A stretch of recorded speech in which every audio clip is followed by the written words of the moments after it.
Dear students, very good morning. You welcome again in my class BA Part First. BA Part First की पिछली class में हमने सत्ता के अर्थ, परिभाषा और इसके आधारों का हमने अध्ययन किया। सत्ता के स्रोत कौन कौन से होते हैं। अब इसे आगे कंटिन्यू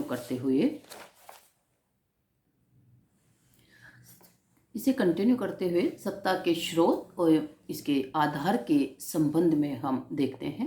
कई बार सत्ता के स्रोत और सत्ता के आधार को सामान्य बोलचाल की भाषा में एक ही समझ लिया जाता है, जबकि दोनों में माइन्यूटली अध्ययन करो तो डिफरेंस नजर आता है। सत्ता का स्रोत सत्ता की उत्पत्ति के केंद्र को व्यक्त करता है कि सत्ता की उत्पत्ति कहाँ से हुई है अथवा सत्ता का स्थान कहाँ पर है, सत्ता किसी व्यक्ति या संगठन को कहाँ से प्राप्त होती है। जबकि सत्ता का आधार इस तथ्य की ओर संकेत करता है कि जो अधीनस्थ हैं वो सत्ता के प्रति सहमति क्यों प्रकट करते हैं, उनके सत्ता के साथ उनके आदेशों का पालन करने के लिए उनकी सहमति का आधार क्या होता है। तो इस तरह सत्ता के स्रोत और सत्ता के आधार दोनों में डिफरेंस होता है।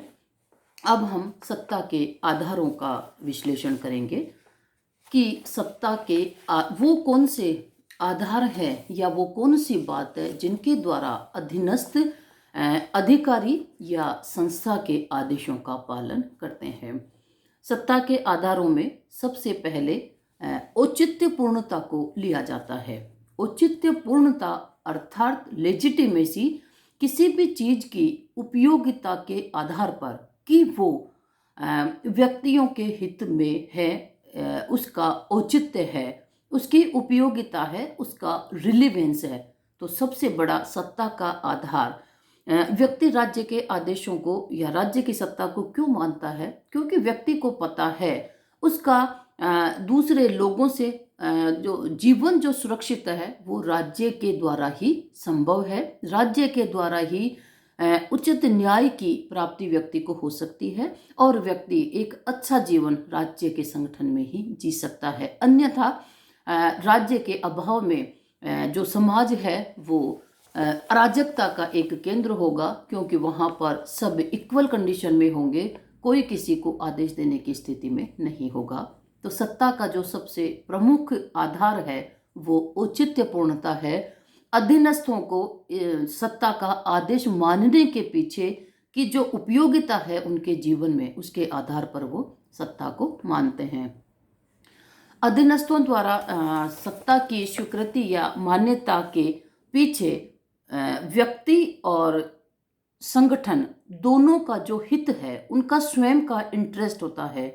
जैसे अभी मैंने उदाहरण से बताया कि राज्य की सत्ता मानने के पीछे व्यक्ति को पता है कि उसका आंतरिक और बाहरी सभी शत्रुओं से राज्य उसके जीवन को सुरक्षा प्रदान करता है। तो व्यक्ति और संगठन दोनों के हित में जो है, यानी कि वो अपने व्यक्तिगत हित की दृष्टि से भी सत्ता के आदेशों का पालन करते हैं। कई बार लालच की पूर्ति के लिए भी सत्ता का आदेश माना जाता है।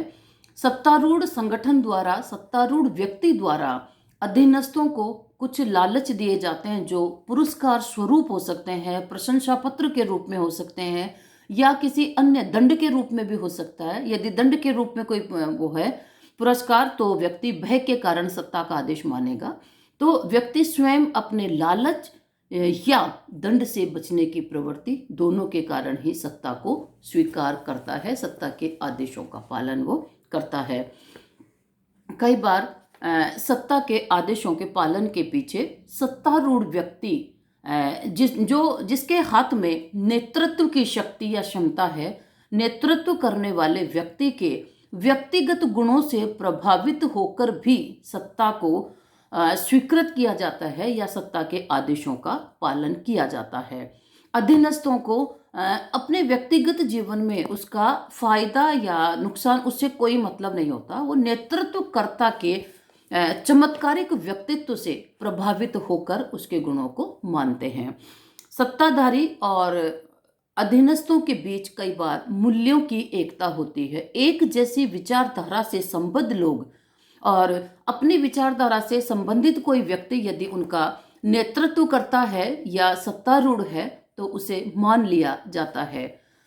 कई बार व्यक्ति को नहीं देखा जाता।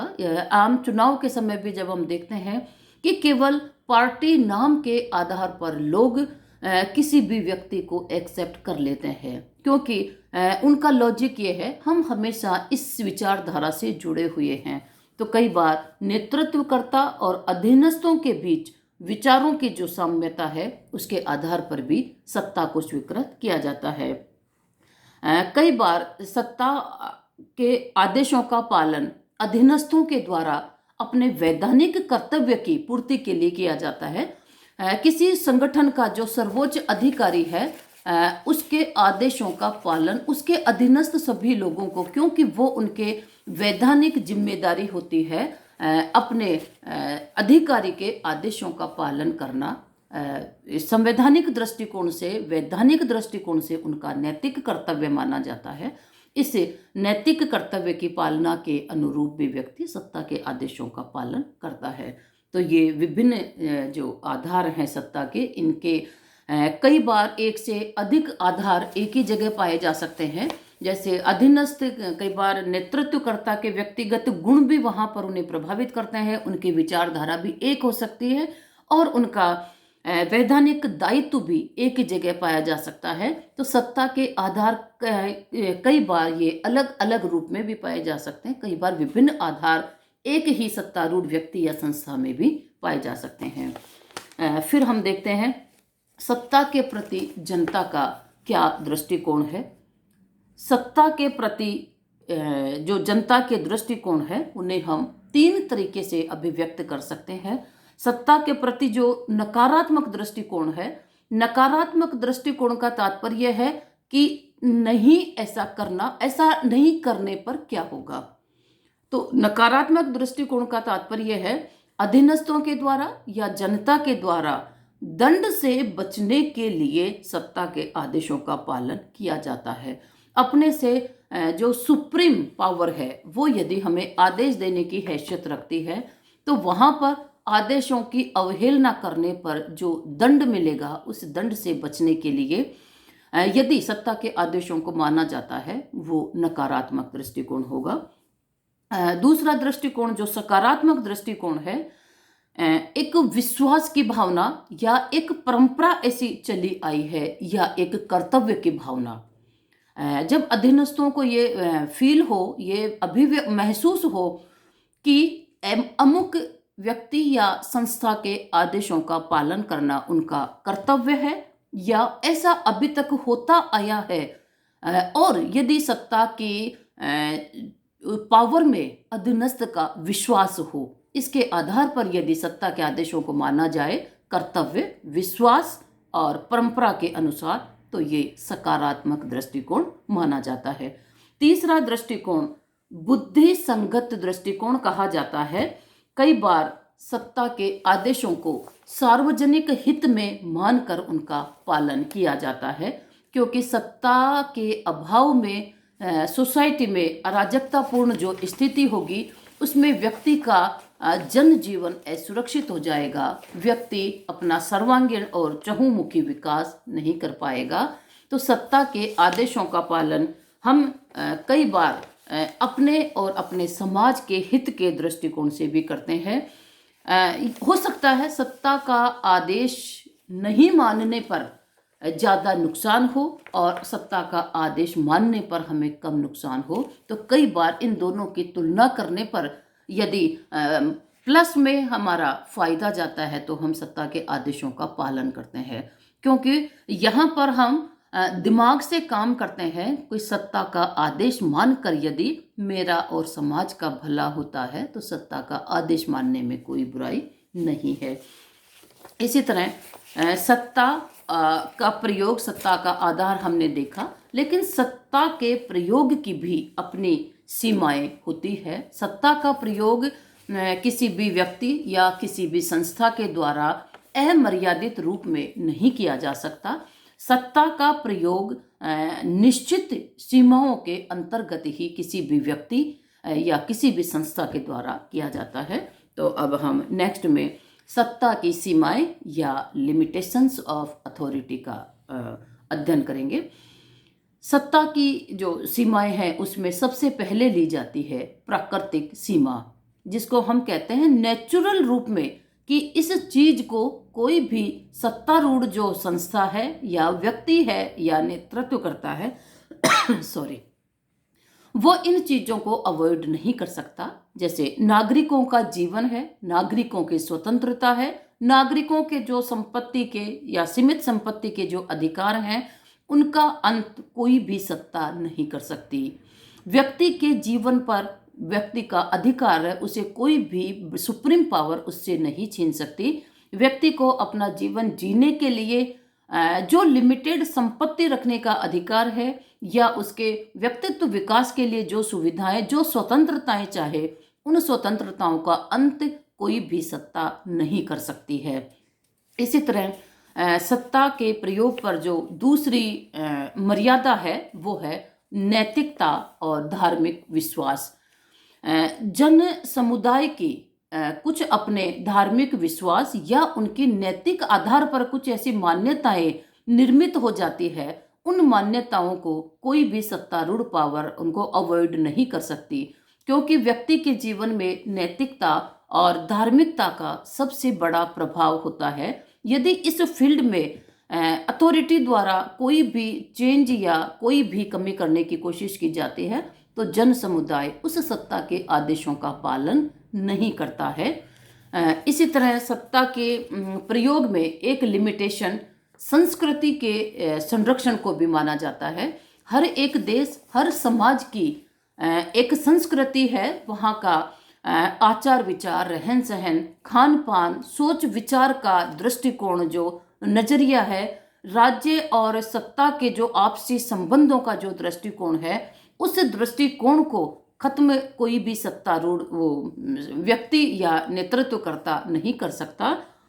तो जिस जन समुदाय में सत्ता का प्रयोग या सत्ता को आदेश देने का अधिकार है, वो उस जन समुदाय की जो एक निश्चित आकार की संस्कृति, वहाँ का रहन सहन है, उसके साथ वो किसी प्रकार की छेड़छाड़ नहीं कर सकता है।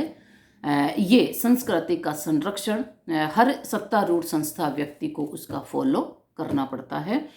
इसी तरह से सत्ता पर जो लिमिटेशंस है उसमें संविधान, नियम और उपनियमों को लिया जा सकता है। सत्ता का सबसे बड़ा और सबसे प्रमुख जो स्रोत है वो संविधान है। संविधान के द्वारा ही किसी भी देश के शासकों, राष्ट्रपति, प्रधानमंत्रियों, राज्यपालों, न्यायालयों के न्यायाधीशों को उनकी सत्ता सौंपी जाती है। तो कोई भी व्यक्ति, कोई भी नेतृत्वकर्ता संविधान और संविधान के अधीन उससे संबंधित जो विभिन्न नियम और उससे उसके अधीन विभिन्न विभागों के लिए जो उपनियम बनाए जाते हैं, इन नियमों का उल्लंघन कोई भी सत्तारूढ़ जो शक्ति है, जो सत्तारूढ़ व्यक्ति है, सत्तारूढ़ जो संस्था है, इनको अवॉइड नहीं कर सकती। संविधान, उसके अधीन इनके नियम और नियमों के जो उपनियम है उनका भी उल्लंघन कोई सत्तारूढ़ संस्था या व्यक्ति नहीं कर सकते। तो सत्ता की सीमाओं में संविधान, नियम और उपनियमों को भी लिया जाता है, क्योंकि संविधान सबसे बड़ा कानून किसी भी देश का होता है और संविधान में ही हर एक देश की जो सॉवरेंटी है, सुप्रीम पावर है, वो निहित है और उस संविधान के द्वारा ही शासकों को जो सत्ता सौंपी जाती है, तो जो स्रोत है सत्ता का, उससे ऊपर कभी भी सत्ता का प्रयोगकर्ता नहीं हो सकता। तो संविधान के नियम और उपनियम भी सत्ता पर मर्यादाएं आरोपित करते हैं। सत्ता की शेष सीमाएं और इससे संबंधित जो विशेष और चीज़ें हैं उनका अध्ययन हम अगली क्लास में करेंगे। Okay, thank you, all the best.